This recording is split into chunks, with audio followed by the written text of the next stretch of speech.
Gravitação universal. Seguinte, galera. Gravitação universal no ensino médio ela se fundamenta nas leis de Kepler e na lei da gravitação universal propriamente dita. Primeira lei de Kepler, a lei das órbitas, diz que os planetas descrevem órbitas elípticas em torno do Sol e que o Sol ocupa um dos focos dessa elipse. Então, uma elipse é um círculo achatado. Naturalmente, como o círculo achatado vai ter dois raios, ou um semi-eixo maior e um semi-eixo menor. No meio de cada semi-eixo maior, temos um foco. Ocupando um dos focos, temos o Sol, e descrevendo essa trajetória elíptica, temos o planeta, a Terra, por exemplo. Naturalmente, existirá uma região dessa trajetória onde o planeta estará mais próximo do Sol, que é o periélio, e uma região onde estará mais distante do Sol, que é o afélio. Já a segunda lei de Kepler, lei das áreas, diz que se imaginarmos um segmento indo do centro do Sol ao centro da Terra, à medida que a Terra se movimenta, esse segmento imaginário vai varrer uma área. Nesse ponto, que é o afélio, ela varreu a área 1 num tempo 1. Agora, quando ele chega no periélio, quando a Terra chega no periélio e se move, o segmento imaginário vai varrer essa área 2. Claro que isso vai acontecer em qualquer ponto, não é só no periélio e no afélio. Mas imagine agora no periélio. A área é o segmento imaginário, que une o centro da Terra ao centro do Sol, ou o chamado raio vetor, varreu a área 2 em um tempo 2. A lei das áreas diz que se a área 1 for igual à área 2, o tempo 1 será igual ao tempo 2. Mas observem que, para varrer áreas iguais, quando a Terra se deslocou no periélio, ela teve que andar mais do que quando ela se deslocou no afélio. Consequentemente, ela desenvolveu uma velocidade maior no periélio do que no afélio, já que no periélio ela andou mais do que no afélio para varrer áreas iguais. A terceira lei de Kepler diz que se você pega o tempo que, por exemplo, a Terra leva para dar uma volta em torno do Sol, 365 dias e 6 horas, ou seja, um ano, o chamado período de revolução, e eleva ao quadrado, isso vai ser uma constante K, uma constante de proporcionalidade, que só vai depender da massa do Sol, vezes o raio médio ou semi-eixo maior da elipse descrita pela Terra, elevado ao cubo, ok?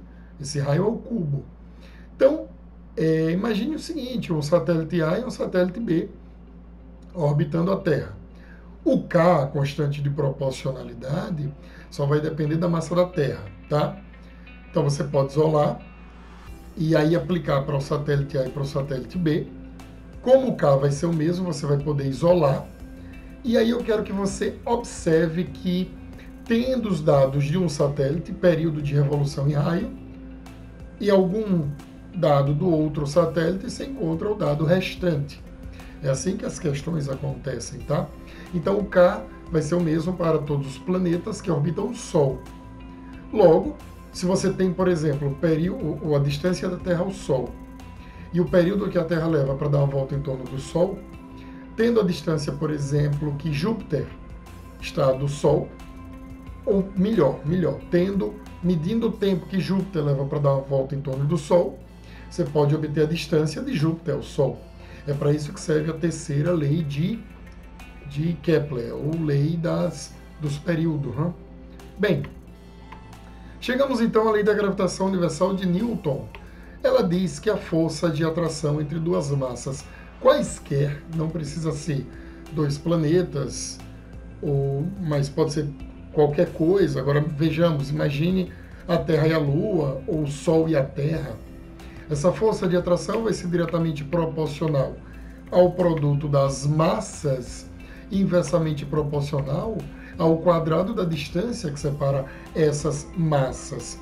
A constante de proporcionalidade G, constante universal da gravitação, 6,67 vezes 10 a menos 11 newtons vezes metro ao quadrado por quilograma ao quadrado. Essa constante, não se preocupe em memorizar, o enunciado dos problemas fornecerão quando for necessário utilizar esse valor. Bem, Agora vamos fazer uma aproximação grosseira e imaginar o seguinte, que a energia cinética de um foguete na hora que ele está sendo lançado é igual à energia potencial gravitacional quando esse foguete está em órbita. Vamos igualar as duas. Energia potencial gravitacional, a equação parece muito com a equação da lei da gravitação universal, só que a distância não está ao quadrado, tá? Então, você iguala as duas, energia cinética, massa do foguete, velocidade ao quadrado sobre 2, energia potencial gravitacional, G, M1, a massa de um, a massa do outro, sobre, pensando quando ele está na superfície do planeta. Então, é uma aproximação um pouco grosseira, né? Mas vai ficar mais fácil de entender. Então, vai ser esse raio, que é a distância que separa os dois. Cortando a massa do foguete, isolando a velocidade, você tem uma equação que diz que para o foguete escapar do campo gravitacional do planeta, a velocidade que ele tem que ter, que ele tem que atingir, vai ser a raiz quadrada de 2 vezes a constante da gravitação universal, vezes a massa do planeta, sobre o raio do planeta, tá? Então, com essa equação, você consegue perceber, por exemplo, que é muito mais fácil escapar do campo gravitacional da Lua, entrar em órbita a partir da Lua, do que da Terra. Por isso que discute-se transformar a Lua numa base de lançamento, né? Então, a gente iria daqui para a Lua e da Lua explorar outros planetas, por essa questão da velocidade de escape. Campo gravitacional. Pessoal, é o seguinte, ó, imagine uma vaca, essa vaca meio doidinha aí, na superfície da Terra, tá? Então a força que atrai ela para o centro da Terra é a força peso, que pela lei da gravitação universal é aquela força lá dada pela lei da gravitação universal. Então você pode igualar as duas. Força peso é força gravitacional. Peso é massa vezes gravidade. Força gravitacional G, massa da Terra, massa da vaca, objeto qualquer, não é? Sobre o raio do planeta ao quadrado, que é a distância que separa um do outro. Corta a massa, e aí você encontra uma equação que te dá o campo gravitacional do planeta. Mas, claro, vai te dar para qualquer distância, né? Você pode estar a qualquer altitude.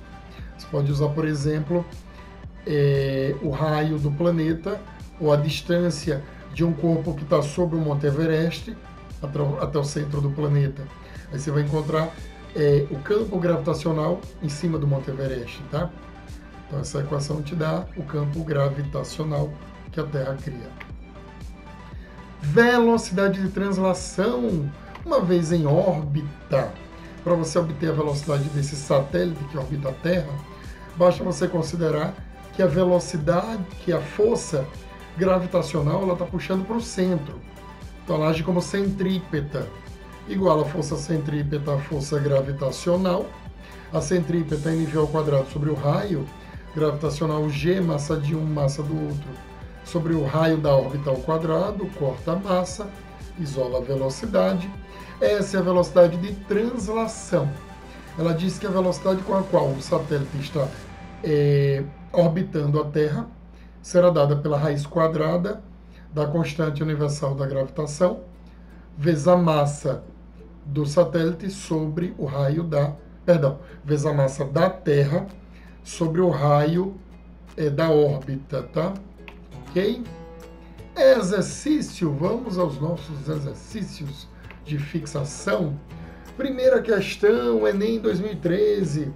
A lei da gravitação universal de Isaac Newton estabelece a intensidade da força de atração entre duas massas.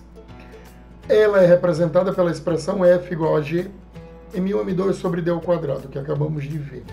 Onde M1 e M2 correspondem às massas dos corpos, D a distância entre eles, G a constante universal da gravitação e F a força que um corpo exerce sobre o outro.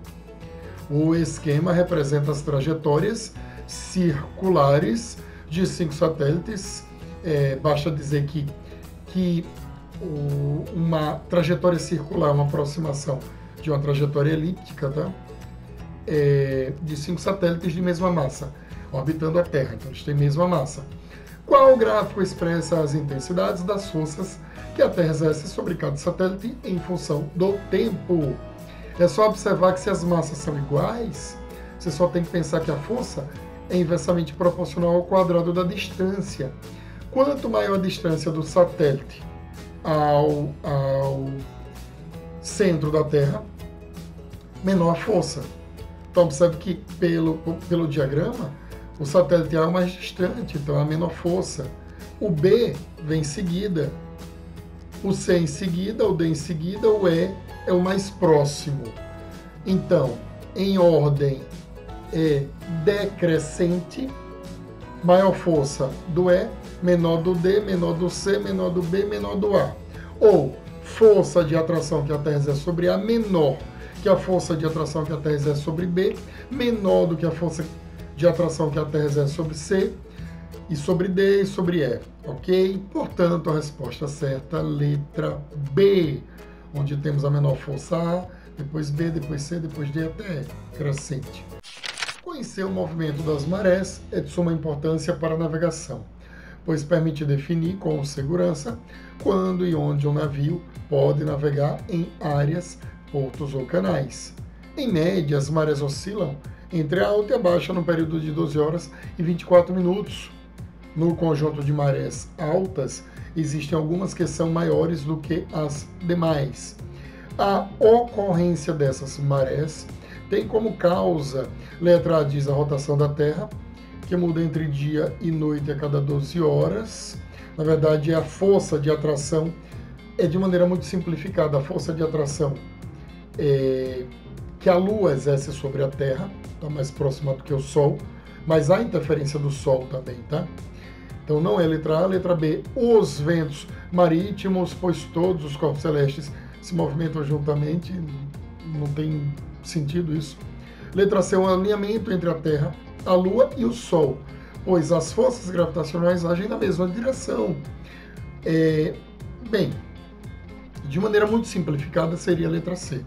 Porque imagine o seguinte, o alinhamento do Sol, Lua e Terra vai gerar uma força de atração gravitacional que vai deformar a superfície dos oceanos, gerando uma maré alta no ponto mais próximo e uma alta no ponto mais distante e duas marés baixas a 90 graus, tá? Portanto, de maneira bastante simplificada, letra C. Copérnico, Kepler e Galileu, os cosmólogos elaboravam sistemas que representavam os corpos celestes por meio de esferas encaixadas uma nas outras, propostas e desenvolvidas por Eudoxo e Aristóteles, de modo a distinguir os mundos celestes e terrestres. É nesse contexto, caracterizado pela tese de que o cosmos é composto de dois mundos distintos, céu e terra, e pelo axioma platônico que deve ser entendido o conteúdo da carta de Kepler, 1604. Ele representa uma etapa do processo de rompimento com essa distinção e com o axioma platônico. Na carta, Kepler apresenta os procedimentos para obter as duas primeiras leis dos movimentos planetários. A importância disso é tão grande que a segunda lei aparece antes da primeira, e a lei das áreas só se torna operante numa órbita elíptica, não podendo ser explicada as órbitas circulares sem produzir discrepâncias com relação aos dados observados por Tycho Brahe, adaptado de Claudemir Roch Tossato, os primórdios da primeira lei dos movimentos planetários, na carta de 14 de dezembro de 1604 de Kepler. Pessoal, é uma questão que remete mais a questão da história da ciência, né? Você tem a Revolução Copernicana, onde você vai ter aí como nesse período você tem aí a ação de Kepler, o envolvimento de Kepler, de Galileu, que remete àquela mudança do geocentrismo para o heliocentrismo, tá?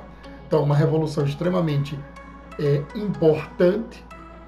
E aí, mais precisamente, a mudança, mais precisamente essa carta aí de Kepler, você tem aí o abandono das órbitas como sendo circulares e passando a ser elípticas, tá?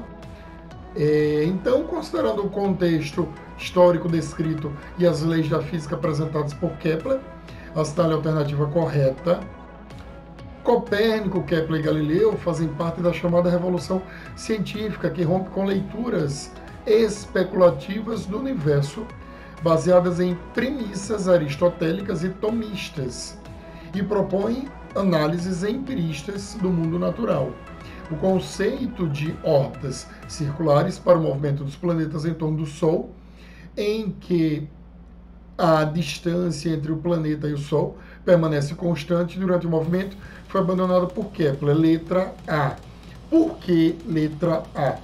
Porque a gente tem também a questão do que seria a composição, mais precisamente a aplicação, aliás, não composição, aplicação, do que seria do que é o método científico, tá?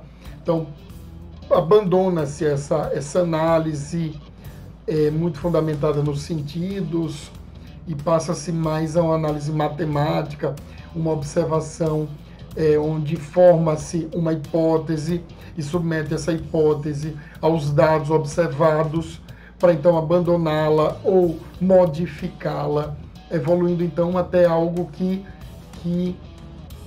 consiga explicar o observado e fazer previsões, sobre novas observações.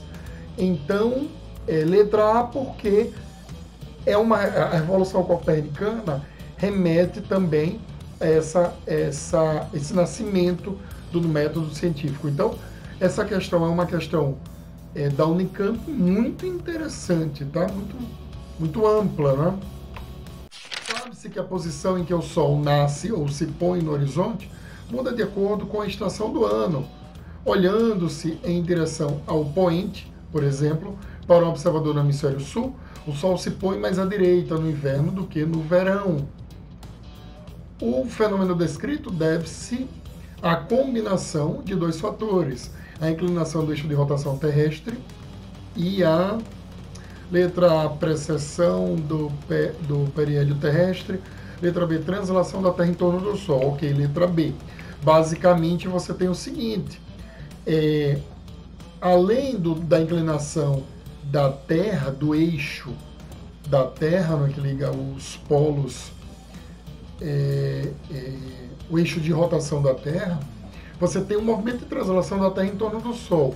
Isso gera uma mudança da sombra dos objetos, uma percepção aparente da posição do Sol em relação à Terra. Tá? Por isso, letra B. Quinta questão, Enem 2010. Os quadrinhos mostram, por meio da projeção da sombra da árvore, do menino, a sequência de períodos do dia matutino, meio-dia e vespertino, que é determinada. Bem, aí você tem movimento de translação, mais uma vez, da Terra em torno do Sol, ou melhor, movimento aparente do Sol no céu, né? Então ele diz aí, ó, pela posição vertical da árvore, do menino, pela posição do menino em relação à árvore, pelo movimento aparente do Sol em relação à Terra, portanto, letra C. Então, na verdade, essa questão é a questão anterior, remete ao mesmo aspecto, né? Mudando o observador, claro. Uma coisa é você observar o movimento da Terra em relação ao Sol, outra coisa é você observar o movimento aparente do Sol no céu em relação à Terra. Num você é um observador fora, observando essas duas coisas, no outro você está na Terra, observando esse movimento aparente, né? Sexta questão, cientistas estimam que no momento da explosão, a massa da supernova SN 216 APS era 50 a 100 vezes maior que a massa do Sol. Se o Sol tivesse a massa dessa supernova, mantendo-se a sua distância da Terra. A velocidade de translação da Terra em torno do Sol deveria aumentar e o período do ano terrestre diminuir. Sim, sim. Isso é uma consequência da lei da gravitação universal, onde você tem o seguinte, ó, a força de atração gravitacional do Sol sobre a Terra age como centrípeta, porque puxa a Terra para o centro da trajetória.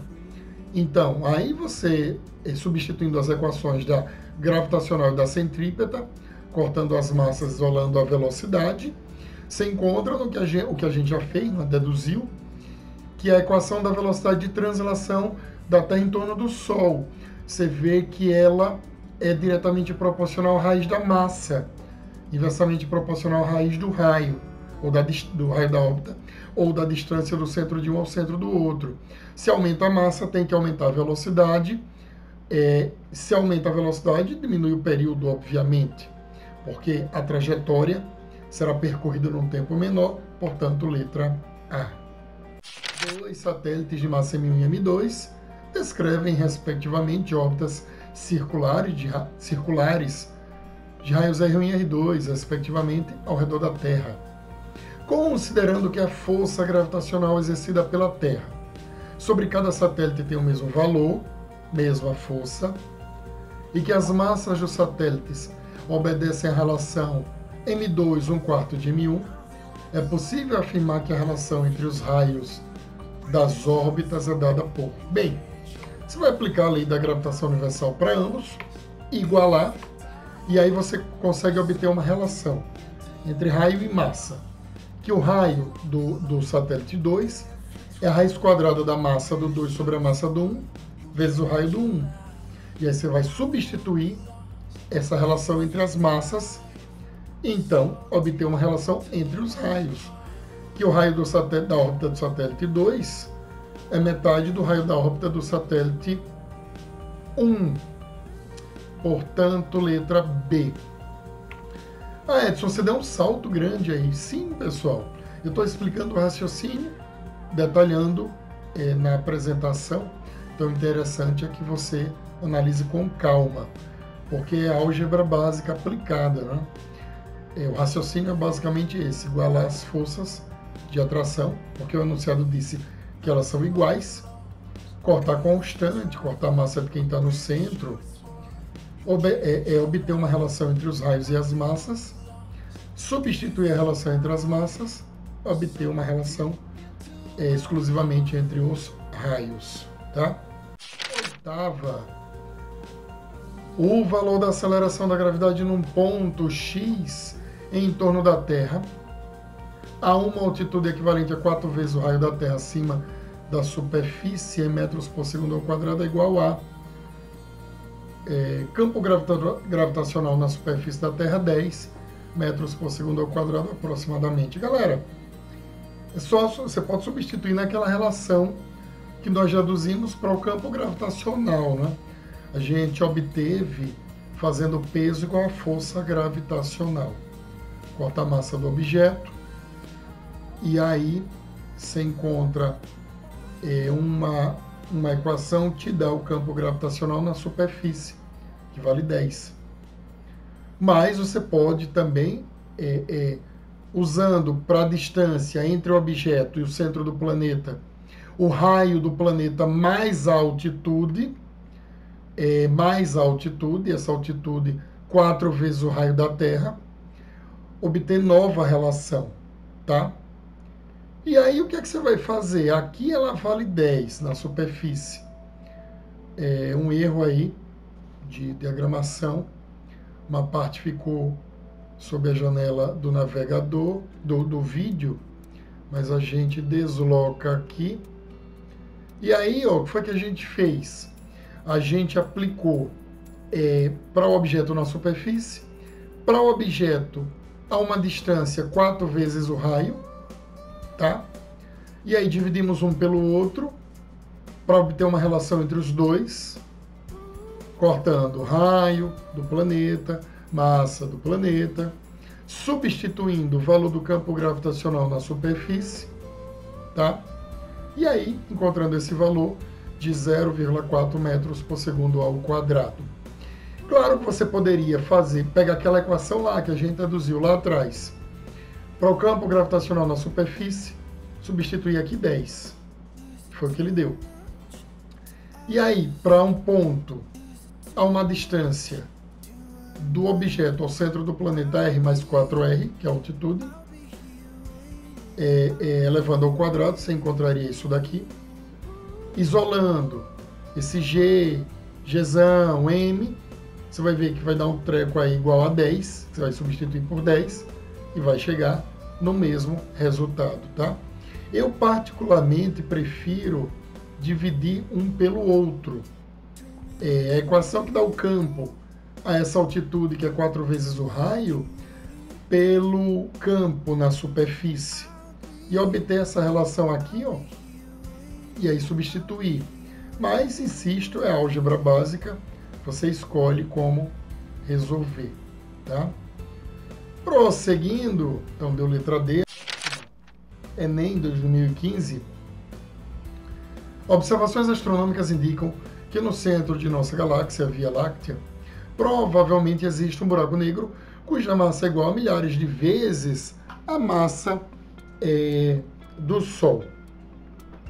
Uma técnica simples para estimar a massa desse buraco negro consiste em observar algum objeto que orbite ao seu redor e medir o período de uma rotação completa, T, ou seja, o período de revolução, bem como o raio médio R da órbita do objeto, que supostamente se desloca com boa aproximação em movimento circular uniforme. Nessa situação, considere que a força resultante devido ao movimento circular é igual, em magnitude, à força gravitacional que o buraco negro exerce sobre o objeto. A partir do conhecimento do período de rotação, da distância média e da constante gravitacional G, a massa do buraco negro é, velocidade, espaço sobre tempo. Se a órbita é admitida aproximadamente circular, uma trajetória circular, tem comprimento 2πr. E o período, o tempo para percorrer é o período, tá? Igualando força gravitacional a força centrípeta, já que a gravitacional age como centrípeta, isolando a massa, temos essa relação aí, não é a massa do buraco negro que a gente quer determinar. Acontece que, observe que a relação da massa é da massa com a velocidade, que a gente deduziu aqui, ó. Substitui, eleva ao quadrado, chegamos aí a uma relaçãozinha que diz que a massa do buraco negro é 4π ao quadrado, r ao cubo, sobre a constante g, vezes o período ao quadrado. Substitui os valores e encontra o valor da massa do buraco negro, letra D. Que, na verdade, essa questão é algébrica, você não tem que substituir nada, né? E aí você tem que a resposta está aqui, ó, mesma relação que encontramos. 10ª questão, Enem 2012, a característica que permite identificar um planeta no céu é o seu movimento relativo às estrelas fixas. Se observarmos a posição de um planeta por vários dias, verificamos que sua posição em relação às estrelas fixas se modifica regularmente. A figura destaca o movimento de Marte observado em intervalos de 10 dias, registrado na Terra. Qual a causa da forma da trajetória do planeta Marte registrada na figura? Pessoal, isso é uma precessão, Marte aparentemente voltou no céu. Ele ia e aí inverteu, voltou e foi de novo. Isso acontece por quê? Porque a Terra ultrapassou Marte. Depois Marte ultrapassou a Terra. Isso deve-se ao fato de que a Terra tem uma velocidade maior, né? Então você tem esse movimento aí de retorno aparente. Letra A diz: a maior velocidade orbital da Terra faz com que em certas épocas ela ultrapasse Marte, tá? Então essa velocidade maior que a Terra tem, por estar mais próxima do Sol, faz com que ela, em um determinado momento, ultrapasse Marte, aí você tem essa trajetória que aparentemente é como se Marte voltasse, né? Ok? Portanto, letra A. Galera, repito, assista quantas vezes precisar. É para isso que serve a gravação, né? Para que você repita quantas vezes precisar, assista quantas vezes precisar, pause, retorne, e então possa compreender, ok? Obviamente, presencialmente, poderemos tirar mais dúvidas. Aquele abraço.